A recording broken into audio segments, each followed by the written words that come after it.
नमस्कार दोस्तों। Join take one में आप सभी का फिर से बहुत बहुत स्वागत है।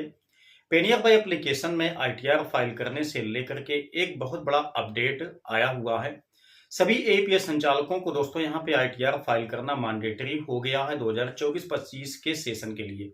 अभी इसके पहले बहुत कम हमारे एपीएस संचालक भाई थे जिन्होंने अपना पिछले कुछ ईयर में आईटीआर फाइल किया हुआ था, लेकिन अब आपके लिए दिक्कत इस बात की है कि आपको दोस्तों अपना पिछला ईयर, जब तक आपने आईटीआर फाइल नहीं किया है, जब से आपने अपना आईडी एक्टिवेट किया है, एपीएस का संचालन आपने शुरू किया है, तब से लेकर के अब तक आपको आईटीआर फाइल करने की आवश्यकता पड़ेगी।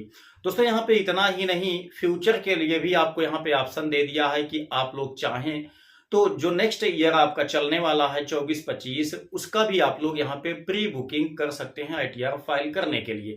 मतलब ये है कि अब यहाँ पे कोई भी एपीएस संचालक बिना आईटीआर फाइल किए अपने एपीएस बिजनेस को सही तरीके से रन नहीं कर सकता है। ये अपडेट आ गया है। तो कैसे आपको क्या करना है, क्या विशेष अपडेट है, वो मैं आपको चल करके यहाँ पे अपने पेनियर बाय एप्लीकेशन की आईडी में दिखाऊंगा। लेकिन आप लोग एक बात सबसे पहले ये समझ लीजिए कि दोस्तों यहाँ पे आईटीआर फाइल करने से सबसे ज्यादा फायदा आपको होता है, क्योंकि प्रत्येक ट्रांजेक्शन के टाइम आपका टीडीएस कट जाता है। यदि आप आईटीआर फाइल कर देते हैं तो एक साल में जितना भी टीडीएस आपका कटा हुआ है, समस्त टीडीएस का पैसा आपको रिफंड मिल जाएगा। ये सबसे ज्यादा फायदे वाली बात आपके लिए है। दूसरी बात दोस्तों यहाँ पे ये है कि आईटीआर फाइल करना तो एक कानूनी प्रक्रिया है, इसलिए कानून का ये नियम है कि आप अगर कोई बिजनेस करते हैं तो निश्चित ही आपको आईटीआर फाइल करना चाहिए। अगर आपका बिजनेस फाइनेंशियल तरीके से है तो, यानी फिनटेक वगैरह का है तो, जो कि आपका एपीएस संचालन जो है वो इसके दायरे में आता है, तो आप सभी लोगों को यहाँ पे आईटीआर फाइल तो करना ही पड़ेगा। तो कैसे करना है, क्या अपडेट है, वो सब कुछ मैं आपको आईडी में चल करके दिखाता हूँ। अभी दोस्तों हम आ चुके हैं अपने पेनियर बाय एप्लीकेशन में। यहाँ आने के बाद देखिए आपको यहाँ पे दो तरीके का आईटीआर फाइल करने का ऑप्शन मिलता है। पहला चीज़ ये है कि आपको यहाँ पे दोस्तों अपने कस्टमर के लिए मिल जाता है टैक्स फाइलिंग का ऑप्शन। आप लोग यहाँ से अपने किसी कस्टमर का टैक्स यहाँ से फिल कर सकते हैं, ठीक है। अच्छा, अपने लिए आप लोग देख सकते हैं आईटीआर फाइलिंग के लिए ये वाला ऑप्शन दिया गया है, इनकम टैक्स फिलिंग का। तो सिंपल सा, अगर आप एक एपीएस संचालक हैं तो आपको इस वाले ऑप्शन पे क्लिक करना पड़ेगा।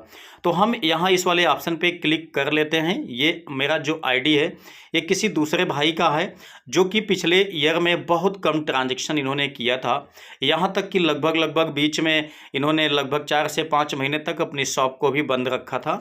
साथ ही साथ इनके शॉप पे दोस्तों बहुत कम ट्रांजैक्शन होते हैं, लगभग देखा जाए तो 4-5 ही ट्रांजैक्शन हो पाते हैं डेली में, लेकिन बीच में काफ़ी शॉप इनकी बंद भी रहती थी, ठीक है। उसके बावजूद भी आप लोग देख सकते हैं इनका जो पिछले ईयर का टीडीएस है दोस्तों, वो कितना है, 108 रुपये यहाँ पे बना हुआ है टोटल टीडीएस।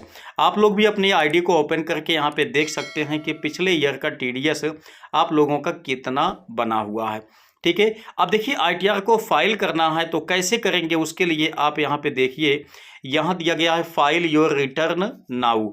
तो हम इस वाले ऑप्शन पे क्लिक कर लेते हैं। उसके बाद देखिए यहाँ पे आपको अपना जो आईडी है, मतलब नाम है या जो मोबाइल नंबर है, ईमेल आईडी है, पैन कार्ड है, वो सारी चीज़ें दोस्तों आपको यहाँ पे ये सब दिखाई दे जाती हैं, आप मिला लीजिएगा। उसके बाद देखिए यहाँ पे दिखाई देगा आपका जो सैलरी इनकम आपकी है कि अदर इनकम है, तो संभवतः ये आपका अदर इनकम है, तो आप लोग इस पर क्लिक कर दीजिएगा, सैलरी इनकम को छोड़ दीजिएगा, ठीक है। उसके बाद देखिए यहाँ पे बिजनेस इनकम की बात की जाए तो आपके शॉप पे जो टर्नओवर है वो कितने का हो जाता है, यानी कि 20 लाख से ज़्यादा का है या 20 लाख से कम है। तो 20 लाख से कम है तो आप लोग इस वाले को सिलेक्ट कीजिएगा, 20 लाख से ज़्यादा है तो आप लोग इस वाले को सिलेक्ट कीजिएगा, ठीक है। और नहीं तो इनमें से कोई नहीं करना चाहते हैं तो आप लोग यहाँ पे नो के ऑप्शन पे क्लिक कर लीजिएगा। अब देखिए आपको नीचे आना है, नीचे आने के बाद फाइनेंशियल ईयर आपको यहाँ पे सिलेक्ट करना है कि ये आप जो आईटीआर फाइल कर रहे हैं ये कौन से ईयर के लिए कर रहे हैं, ठीक है। अभी देखिए जैसा कि इन्होंने जो आईडी लिया हुआ था वो दोस्तों 2021 में लिया हुआ था, ठीक है। तो आप देख सकते हैं यहाँ पे 21, 22, 22, 23, 23, 24, 24, 25, ठीक है। ये 4 टाइप का यहाँ पे फाइनेंशियल ईयर अभी शो कर रहा है। इन सभी का यहाँ पे इनका बाकी है ITR।